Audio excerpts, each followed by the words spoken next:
Ta présence, elle me fait du bien, oh.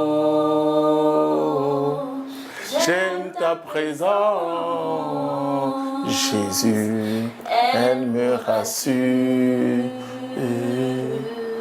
J'aime ta présence, Jésus, elle me fait du bien, oh.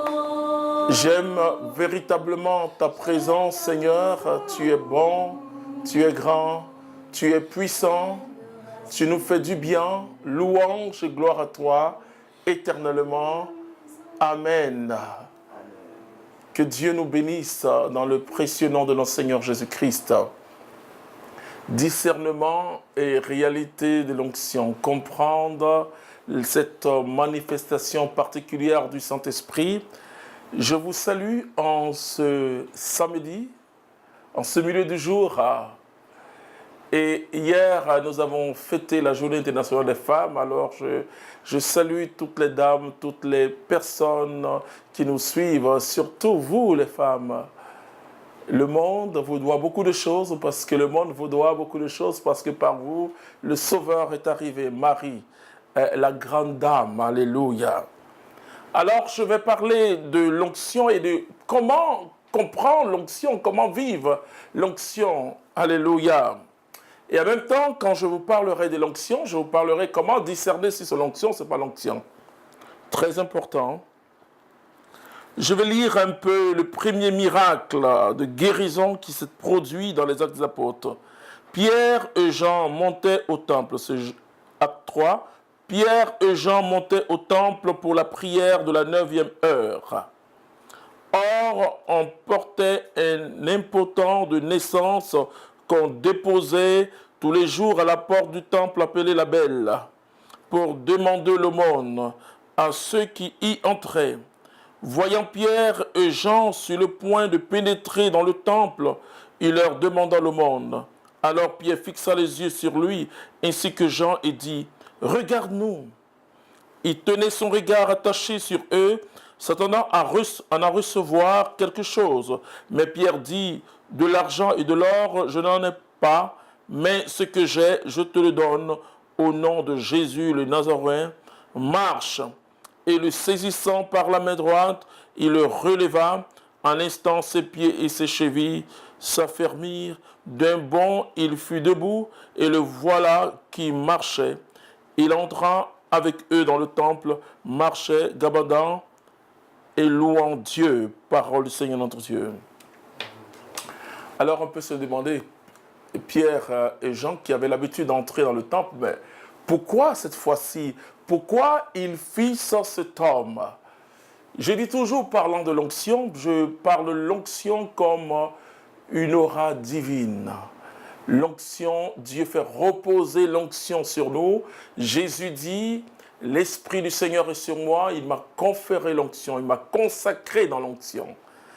Alors l'onction se manifeste comme une puissance que Dieu verse sur nous, déverse sur nous, et le mot est bien choisi, déverse sur nous, parce que c'est l'huile d'allégresse. L'onction nous met dans la joie, l'onction nous pousse à faire des choses que humainement nous n'arrivons pas à faire. Et à force de travailler dans la présence de Dieu, il y a une croissance dans l'onction du Saint-Esprit, une grande croissance. Alors, que s'est-il passé ce jour-là? Bien sûr, je n'étais pas là. Mais c'est une expérience charismatique et donc, par la grâce de Dieu, j'ai vu, et je continue à voir, Dieu juste sur la gloire, des guérisons miraculeuses de la part du Seigneur Jésus-Christ. Et que s'est-il passé? Pourquoi c'est ce jour-là que Pierre a regardé d'une façon particulière? C'est ce que nous appelons dans le langage charismatique. Ce sont des mots que nous utilisons dans les groupes de prière, dans les communautés charismatiques. Le clin d'œil du Saint-Esprit. Vous savez que le Saint-Esprit nous donne une autre sensibilité. Nous avons nos sens naturels. Et nous avons ces sens naturels, la vue, donc il nous donne une capacité pour pouvoir voir, parce que ça nous permet aussi de louer le Seigneur. Et lui, une capacité que Dieu nous donne d'une manière naturelle pour entendre, le toucher, le goûter. Et tous ces sens nous permettent de discerner, nous permettent aussi de mieux vivre. De mieux vivre. Et surtout d'apprécier les choses physiques que Dieu a créées, parce qu'il n'a pas que créé les choses physiques. La Bible dit que Dieu est créateur, alléluia, du ciel. Et le ciel, c'est tout ce qui est spirituel, et la terre, c'est tout ce qui est physique. Mais le Saint-Esprit qui vient en nous donne une grande sensibilité. Grande sensibilité. Et c'est ce qui fait que parfois, des personnes, parce qu'il y a l'hypersensibilité, je ne mets pas l'accent dessus. Et là, c'est à voir sur le plan psychologique, parce qu'il y a des personnes aussi hypersensibles. Je ne parle pas de ça, je ne parle pas de cette hypersensibilité. Et qui, Dieu vient au secours de notre pauvreté, c'est notre histoire. Le plus important dans le discernement, c'est de faire la part entre deux notions très importantes. La notion psychologique, ou ce qui dépend de la psychologie, et ce qui dépend du spirituel. Et parfois, on confond. Alors, comment comprendre? Comment ne pas confondre? D'abord, et tout ce qui est d'ordre psychologique obéit à une logique de la nature. Par exemple, il y a des gens qui ont une grande peur, voilà. Peur, il faut voir cela dans leur histoire. Et aussi, ça peut, des familles coloreuses qui ont peur, ça peut être aussi une transmission génétique, donc ça n'a rien de spirituel. Et aussi, on peut avoir tellement, on peut être figé sur quelque chose. Et à force d'être figé sur cette chose, on peut croire qu'on a déjà cette chose. Ce n'est pas la foi. Ce n'est pas affirmer à l'existence ce qui n'existe pas. Et parfois, on enseigne, malheureusement, des personnes ont dit, oui, imagine-toi que tu es en France. Écoute, ce n'est pas la foi, ça. La foi, ce n'est pas une imagination. Ou bien, écoute, bon, et comment Jésus va faire? Alors, j'imagine que je suis riche. Non, ce n'est pas une imagination. Une imagination, c'est la chair. La foi, il dit, si vous avez la foi comme un grain de sénévé, vous direz à cette montagne, et ôte-toi de là et jette-toi. La foi vient de ce qu'on entend. Donc c'est la parole de Dieu qui travaille notre être intérieur. Et cette parole de Dieu nous communique une mentalité de miracle. Et je dis bien une mentalité de miracle. Quand la Vierge Marie dit à l'ange, bien sûr l'ange est venu un peu plaider à la part du Seigneur pour que cette jeune fille accepte ce grand mystère. Même si elle est choisie par Dieu, il y a la volonté. C'est important. Vous pouvez être appelé, quelqu'un peut vous donner une prophétie en disant que vous êtes appelé par Dieu à faire des choses. Bon, parfois les gens disent de grandes choses. Tout ce que nous faisons pour Dieu est grand. Alléluia. Il n'y a pas de petits serviteurs, il n'y a pas de grands serviteurs. Nous sommes tous, comme le dit l'Évangile, des serviteurs inutiles, dans le sens où nous ne faisons que notre devoir. Le serviteur inutile, selon la Bible, c'est celui qui fait son devoir sans rien attendre. Voyez, Jésus dit, vous avez reçu gratuitement, donnez-leur aussi gratuitement. C'est très important de le comprendre.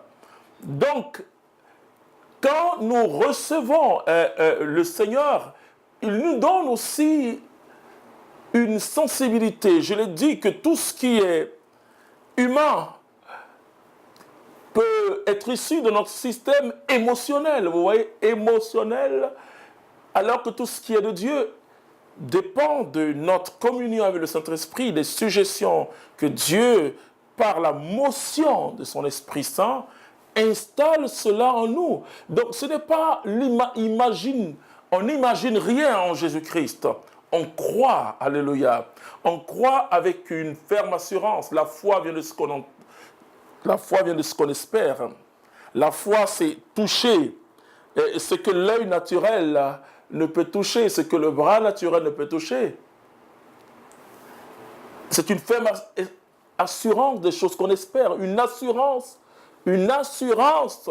c'est-à-dire une preuve, une démonstration. La foi, ce n'est pas dire que j'imagine quelque chose, non. La foi se saisit d'une manière spirituelle grâce à l'Esprit Saint et qui fait naître en nous une grande conviction que tout ce que nous avons demandé à Dieu, nous l'avons déjà. Alléluia. Et je dis aux chrétiens, écoutez, qu'on ne vous fatigue pas. Ce que Dieu n'a pas prévu pour toi, il ne va pas te donner. Et c'est pourquoi nous ne devons que prier par le Saint-Esprit. Priez, quand Jésus dit, demandez, l'on vous donnera, parce que vous êtes héritiers, pas que nous méritions, non. Tout ce que Dieu donne, ce n'est pas plus grâce. Hein. Vous voyez, la grâce, ce n'est pas le mérite. La grâce, c'est la faveur de Dieu. La faveur de Dieu qui est sur nous, et nous ne méritons rien de Dieu. Et c'est pourquoi ce n'est pas les mérites de Jésus que nous sommes sauvés, pas par nos mérites, pas par nos œuvres. Et ça a été toute la théologie de Paul. C'était de ramener les Juifs devenus chrétiens à la grâce. Conduire de la loi, il y a des mérites, c'est vrai, parce qu'on te dit de ne pas faire ça, si tu arrives à faire, tu es fort. Mais être sauvé par Jésus-Christ, c'est pas pure grâce. Alléluia.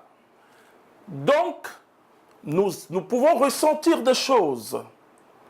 Et comment le Saint-Esprit comment il se saisit de nous? C'est pourquoi quand nous recevons Jésus, demandons la guérison intérieure. Parce que Dieu veut retravailler notre sensibilité, notre façon de voir. Vous comprenez même le grand Samuel. Quand vous lisez 1 Samuel chapitre 16, vous voyez que Samuel, en tant que prophète, malgré le fait qu'il soit prophète, il se trompait sur les enfants de Jessé. Quand les 7 premiers sont passés, il voyait leur forme, il dit c'est sûrement le oint de Dieu. Vous savez, le oint de Dieu a été le petit David. Dieu dit, vous les hommes, vous jugez par l'apparence. Alors, pour comprendre Dieu, ne juge plus par l'apparence, ne te laisse pas tromper par tes sens. Laisse-toi, sois dans la mouvance du Saint-Esprit et laisse-toi conduire par le Saint-Esprit. Donc, quand Pierre et Jean entraient ce jour-là, ils ont senti une présence. Vous savez, l'action de Dieu, c'est personne. Je cherche le charismatique qui est capable de me dire, mais qu'est-ce qui t'a poussé? Comment tu l'as senti? Qu'est-ce qui t'a poussé à prier et que Dieu a guéri? Non, c'est une autre sensibilité. Une conviction naît dans votre cœur que quelque chose va se passer. Et parfois, vous ne savez même pas ce qui va se passer. Et ça, c'est très intéressant. Vous savez qu'on ne peut même pas guider Dieu. L'Esprit Saint, qu'est-ce que l'Esprit Saint fait? Puisque nous demandons. Non, mais il ne faut pas demander. Il faut prier avec le Saint-Esprit qui va te guider vers des prières, une prière de demande. On ne demande pas à Dieu comme on demande à un être humain. Écoutez-moi bien, vous qui me suivez. On ne demande pas à Dieu comme on demande à un être humain. Quand moi je demande quelque chose à un être humain, je ne suis pas sûr qu'il peut me donner forcément à 100%. Quand je demande quelque chose, comme un enfant demande à son père, je veux, pendant cette Noël, je veux que tu me donnes je ne sais pas moi, un vélo, une guitare. Le père, c'est maintenant, il va aller chercher la guitare. C'est maintenant, il va aller chercher l'objet en question. Mais on ne demande pas à Dieu comme cela. Dieu, il a déjà la chose. Et finalement, qu'est-ce que l'Esprit Saint fait? L'Esprit Saint, et c'est pour ça que Paul dit dans Romains chapitre 8, à partir du verset 26, il dit, nous ne savons pas ce qu'il faut demander à Dieu. L'Esprit vient à notre secours par des gémissements, par des soupirs incompréhensibles sur le plan humain. Ce n'est pas une décharge, une décharge où ce n'est pas une voix que tu entends, fais ça, fais ça, fais ça. Ce n'est pas vrai. Bon, chez certains peut-être, mais 30 ans de vie dans l'esprit, ce n'est pas comme cela. Quelque chose naît dans votre cœur. Et vous sentez que Dieu veut faire quelque chose. Mais quand il a regardé cet homme, c'était le clin d'œil de l'Esprit Saint. C'est-à-dire, Dieu peut te faire regarder une personne. Alors la foi a augmenté. Vous savez ce qu'on appelle Parce que quand l'onction augmente, ce qu'on appelle le charisme de la foi. Le charisme de la foi est différent de la foi théologale, en tant que vertu théologale. Le charisme de la foi est une manifestation de puissance. Ça fait partie des charismes de puissance. Et alors, il a été rempli en cet instant de la puissance du Saint-Esprit qui nous pousse. On reste nous-mêmes, mais on dépasse les frontières humaines. C'est intéressant, c'est parce qu'après tu te dis, mais quel risque j'ai pris en demandant à ce malade de se tenir debout. Quel risque j'ai pris. Mais c'est sous l'onction du Saint-Esprit. À ce moment-là, précis, mon frère, ma soeur, il y a une conviction de l'action de Dieu, de tout. Et pourtant, tu sais qu'il est puissant. Beaucoup de gens savent qu'il est puissant. Des gens enseignent, des théologiens enseignent cela, que Dieu est puissant. Mais combien de personnes expérimentent chaque jour la puissance de Dieu? Si le Seigneur ne vient pas à notre secours, et donc Pierre est dans cette présence de l'onction du Saint-Esprit, a donné une parole. Il a dit, je n'ai ni or ni argent, mais ce que j'ai, il a quoi? Qu'est-ce que Pierre a? Il a Jésus. Et Jésus l'a oint de l'onction du Saint-Esprit. Alors il saisit. Il saisit même cette personne, hein? C'est intéressant, il dit, lève-toi. Et c'est quand il a touché, parce que la vie Zoé, la vie de Dieu qui se communique à ce malade, et voici que ce malade commence à marcher, voici que ce malade commence à célébrer la grandeur de Dieu. Donc, l'onction du Saint-Esprit vient à nos secours. L'onction du Saint-Esprit vient nous aider. L'onction du Saint-Esprit vient, et nous qui sommes que des êtres naturels, mais je dis, même sous l'onction, on n'est pas téléguidé par Dieu. Ça aussi, il faut le savoir. Et c'est pourquoi on n'exerce pas dans le don de Dieu, dans les trans, non. Ou bien sur les trans, ça vient dans un second état. Non. On n'exerce pas dans les trans. Ou bien les personnes qui non, je suis téléguidé par Dieu. C'est pas vrai. C'est pas vrai, c'est trop d'émotions. Ouais, c'est vrai que l'Esprit Saint, comme je le dis aux chrétiens, et à vous je le dis la même chose, si quelqu'un tombe au cours d'une prière, ce n'est pas l'Esprit Saint qui l'a fait tomber. Ah, mais frère, pourquoi tu dis ça? On me dit. Non, mais il est tombé sous la présence du Saint-Esprit. Quand l'Esprit Saint l'a visité, il s'est affaibli. Mais ce n'est pas l'Esprit Saint qui vient, comme cette dame qui me dit, frère, moi je ne suis pas tombé. Ben, madame, donc je n'ai pas reçu le Saint-Esprit. Non, attention. Attention, il faut avoir une bonne pédagogie où il faut entendre des enseignements, des bons enseignements sur le Saint-Esprit. Et c'est très important. Il ne fait pas tomber, il ne met pas quelqu'un en transe.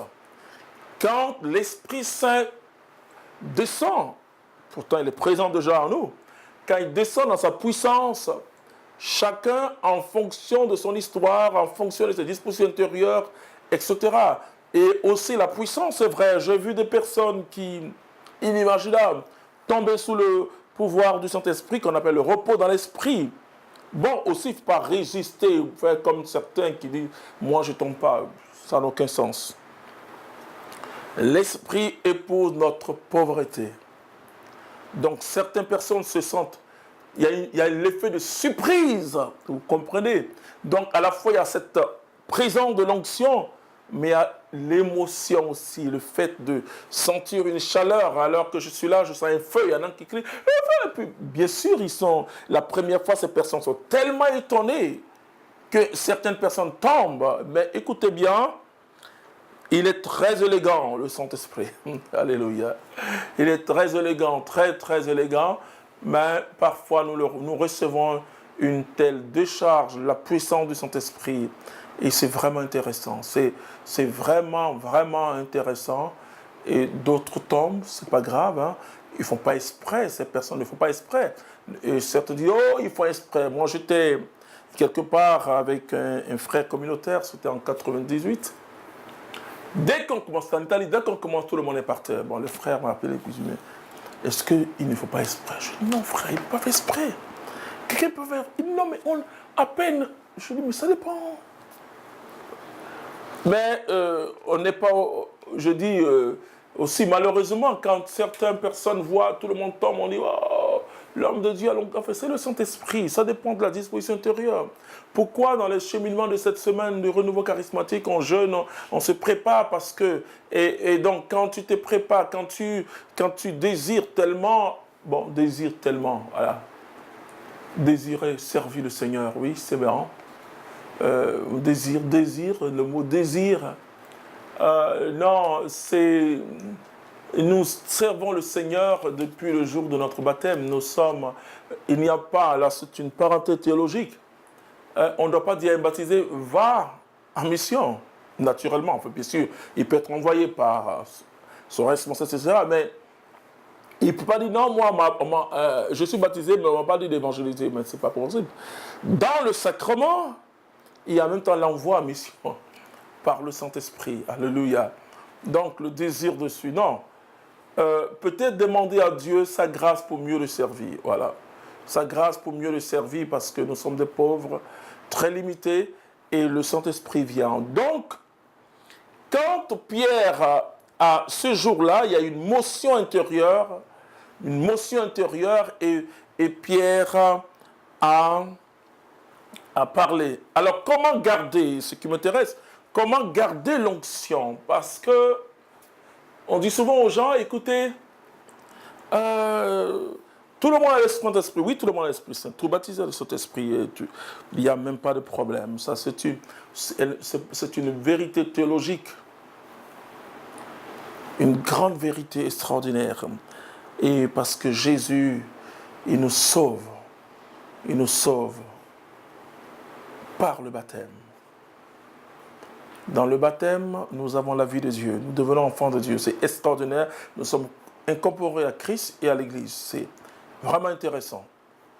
Il peut toucher quelqu'un qui n'est pas baptisé, le sauver aussi, mais si la personne est sauvée, le baptême vient comme l'acte qui confirme ou qui traduit mieux ce que Dieu a fait, peut-être par la puissance de cet esprit. C'est ce qui fait dire à Pierre dans Actes au chapitre 10, à partir du verset 44, que pourrons-nous refuser le baptême à ceux qui ont reçu le Saint-Esprit comme nous? Alors il a baptisé les païens. Il y a eu une discussion de la communauté, pourquoi, qu'est-ce que les païens? Donc il y a eu le concile, le premier concile de l'Église, qui est le concile de Jérusalem. Comprenez? Alors ils ont dit, l'Esprit Saint et nous avons décidé. Donc comment conserver cette grâce? Et cette grâce jaillit directement d'une des grâces qu'on reçoit au baptême, qui est la grâce actuelle. La grâce actuelle me permet de conserver une vie de piété, une vie spirituelle, et qui active en moi les grâces sanctifiantes. C'est vraiment intéressant. Si je ne prie pas, Jésus lui-même il dit, veillez et priez pour ne pas tomber dans la tentation. Si je ne prie pas, parce que quand je prie, je suis en contact avec mon Dieu. Alléluia. Et donc, je grandis dans la sensibilité du Saint-Esprit. On dit, mais pourquoi d'autres arrivent à prier pour les malades et pourquoi pas d'autres? Écoutez, tout chrétien a le Saint-Esprit. Mais, comme le dit, il faut raviver la flamme. Alléluia. Il faut raviver la flamme. Qu'est-ce que les gens disent? Et on dit, non, écoutez, quand nous avons reçu le baptême, nous avons le Saint-Esprit, et le Saint-Esprit dort, au début, du renouveau, et j'espère que les gens ne disent plus ça, et que le Saint-Esprit dort, et que l'effusion vient activer le Saint-Esprit. Je dis, ce n'est pas le Saint-Esprit qui dort, c'est nous qui dormons, avec ce trésor que Dieu a mis en nous. Vous savez, il y a un chant, « Je te bénis, mon Créateur, pour la trésor que je suis. Tous ces trésors au fond de moi que tu as mis sans faire de bruit. » Un trésor extraordinaire. Vous voyez, dans l'Ancien Testament, il y avait ce qu'on appelle les médiateurs du salut. Dans les médiateurs du salut, il y avait les prophètes, les rois et les prêtres. Et désormais, par Jésus-Christ, on parle du sacerdoce universel. Parce que chaque baptisé devient prêtre, chaque baptisé devient roi, chaque baptisé devient prophète. Alors, qu'est-ce que le renouveau a apporté? Qu'est-ce que le renouveau a apporté? Le renouveau, c'est d'abord un renouveau de la vie de prière. Et voici des personnes qui croient dans une audace extraordinaire. L'Église a toujours cru au miracle. Vous voyez, l'Église a vu tellement de miracles à Lourdes, même les grands saints. Donc, c'est pas le problème, ce n'était pas que l'Église ne croyait pas ou les chrétiens ne croyaient pas au miracle. Mais c'est le fait de croire que ce que Jésus a fait, il peut le faire par nous. Oh! Mais ça se réserve aux grands saints. Ouais, ça se réserve aux grands saints. Non! C'est de croire que cette jeune fille qui est venue, qui a quitté sa vie ancienne et qui est venue là, au milieu de nous là, peut prophétiser. Ça, le renouveau charismatique. C'est l'audace de la foi de croire que ce que Jésus a fait autrefois, il peut le faire aujourd'hui par chaque chrétien, quelle que soit sa fonction dans l'Église. Donc ce n'est pas... certains présentent le renouveau comme un courant de laïcs. Non, c'est vrai que Dieu est passé par une expérience au départ de laïcs, et ça a toujours été comme cela. Aucun dogme de l'Église n'a commencé par la tête. Tous les dogmes de l'Église ont été d'abord une expérience vécue. C'est ce que nous on appelle dans une théologie populaire. C'est-à-dire que l'Église va formaliser, si vous voulez, ou normaliser l'expérience. Voilà. C'est très important de savoir ces choses-là. Alors toi qui me suis, tu as besoin d'une expérience forte du Saint-Esprit. Et pour cela, il faut la prière. Alors une personne qui prie chaque jour grandit dans la sensibilité spirituelle. Grandit, elle peut prier. Parce que les gens me disent, mais comment, c'est vrai, la personne prie, mais sa vie, elle est méchante. Oh, et puis Dieu se manifeste. Est-ce que vous êtes sûr que c'est Dieu? Oui, je suis désolé de te le dire que oui, ça peut être Dieu. Parce que ça n'a rien à voir avec la sanctification. Ça n'a rien à voir avec les dons de sanctification, avec les 7 dons de l'esprit. Les dons charismatiques sont des dons au service. C'est pourquoi Paul dit, je traite durement mon corps, je le dirai comme les Africains, à Yahweh, afin que moi, Paul, qui ai donné ma vie à Jésus-Christ, moi qui ai vu Jésus-Christ, moi qui évangélise, je ne sois disqualifié. Vous comprenez? Ça veut dire que les miracles n'ont rien à voir avec ta vie de sainteté ou ta vie de sanctification. Et tu peux, et c'est pourquoi je dis, et le problème, quoi? Le problème, qu'est-ce que l'onction? Puisque l'onction du Saint-Esprit, comme un vêtement, un revêtement de puissance, hein, mais dans le mot revêtement, il y a au moins vêtement, hein, matérialisé pour Élie par le manteau qu'il jette sur Élisée qui reçoit double onction d'Élie. Vous comprenez que... Et donc c'est un revêtement. Et ce revêtement est là tant que tu pries et ça se renforce. Et donc tu peux jeûner 40 jours, 60 jours si tu veux. Prier. Tu auras une grande sensibilité spirituelle. Je prie pour toi que la sensibilité spirituelle qui se manifeste en toi, l'onction qui se manifeste en toi, que ton amour pour Jésus-Christ et pour l'homme, parce qu'il y a 2 choses qu'il faut avoir.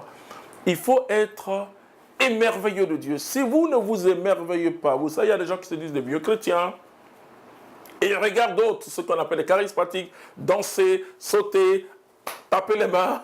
Ils disent, mais c'est quoi ça? Si tu ne t'émerveilles pas devant Dieu, écoute, un enfant est toujours émerveillé. Le bébé qui voit sa maman, le bébé de 3 mois, 6 mois, qui regarde, où il commence à voir le discernement, il voit le trait de sa mère, il sourit à sa mère, il est dans l'émerveillement. Il faut être dans l'émerveillement de Dieu. C'est le seul facteur de sainteté pour nous. Quand tu aimes le Seigneur, tu dois aimer le Seigneur de tout ton cœur. C'est ce que Dieu disait à son peuple, de toute son intelligence, de toute ta force. Tu dois aimer le Seigneur. Si tu aimes le Seigneur, parce que c'est vrai que quand l'onction se manifeste, le danger, c'est que il y a une facilité dans l'onction prophétique. Et tu vois tellement de grandes choses que si tu ne fais pas attention, tu peux être emporté par le démon. Le démon ne viendra pas en toi. Parce qu'il y a un feu en toi. Il reste toujours à l'extérieur et pour faire des suggestions. Voyez, et le démon n'est pas entré en Jésus-Christ, mais pourtant il dit en Jésus, oh, il est écrit que tu peux changer ces pierres en pain. Vous comprenez? C'est l'extérieur, puisque le feu de Dieu, parce que l'onction est comme un feu qui se manifeste en toi. Il ne peut pas, ce n'est pas possible. Mais il a ses suggestions et il est passé par Pierre. Le démon est passé par Pierre.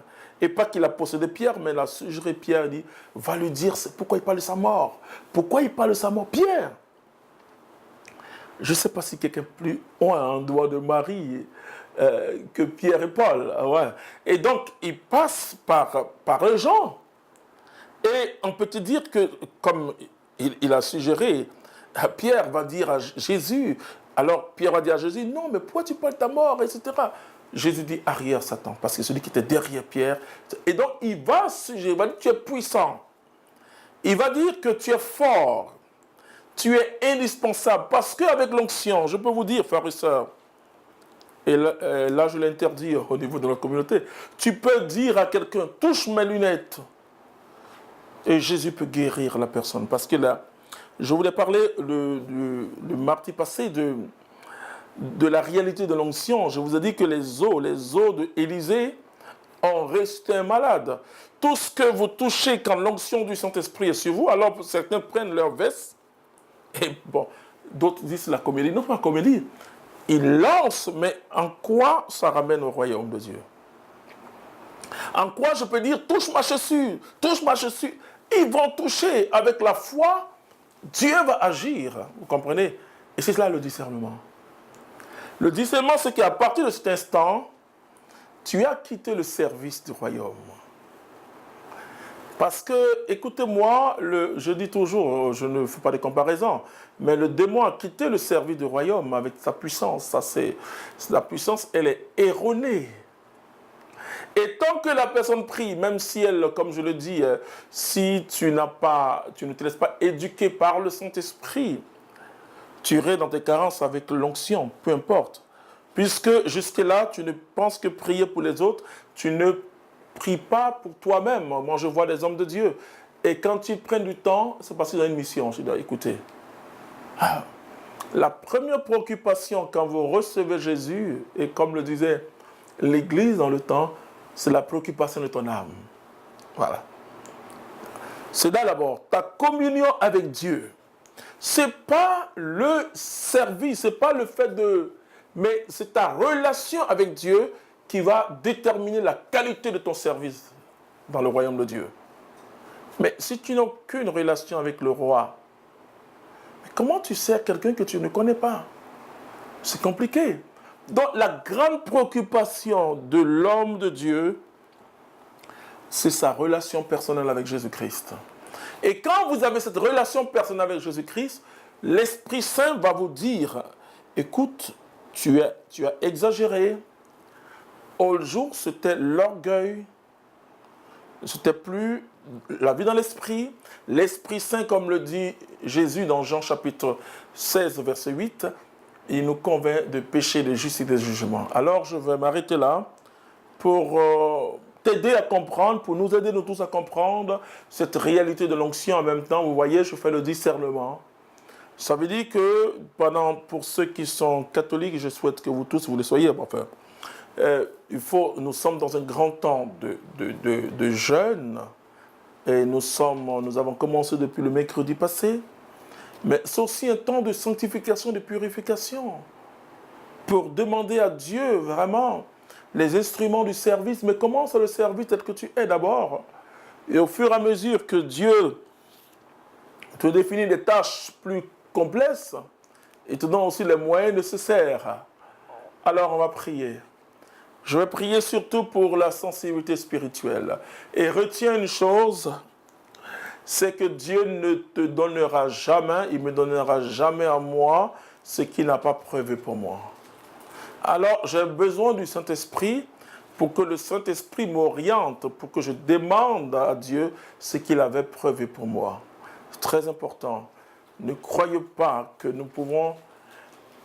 Notre prière influence, ça n'ajoute rien à sa gloire.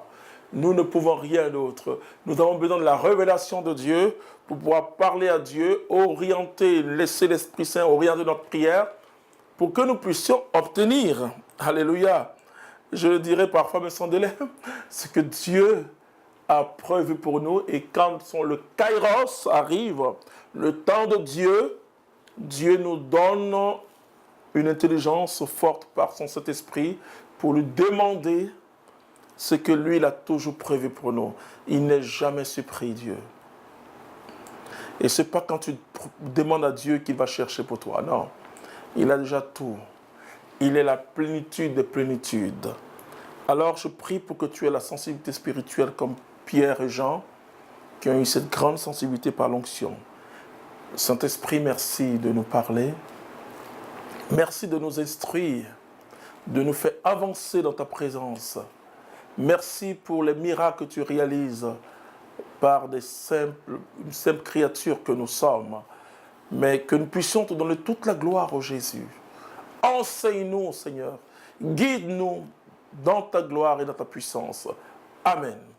Vous pouvez écrire toutes vos questions, je vous conseille, vous pouvez écrire toutes vos questions parce que c'est un cheminement, donc c'est très important ce thème que nous abordons. Que Dieu vous bénisse. Amen.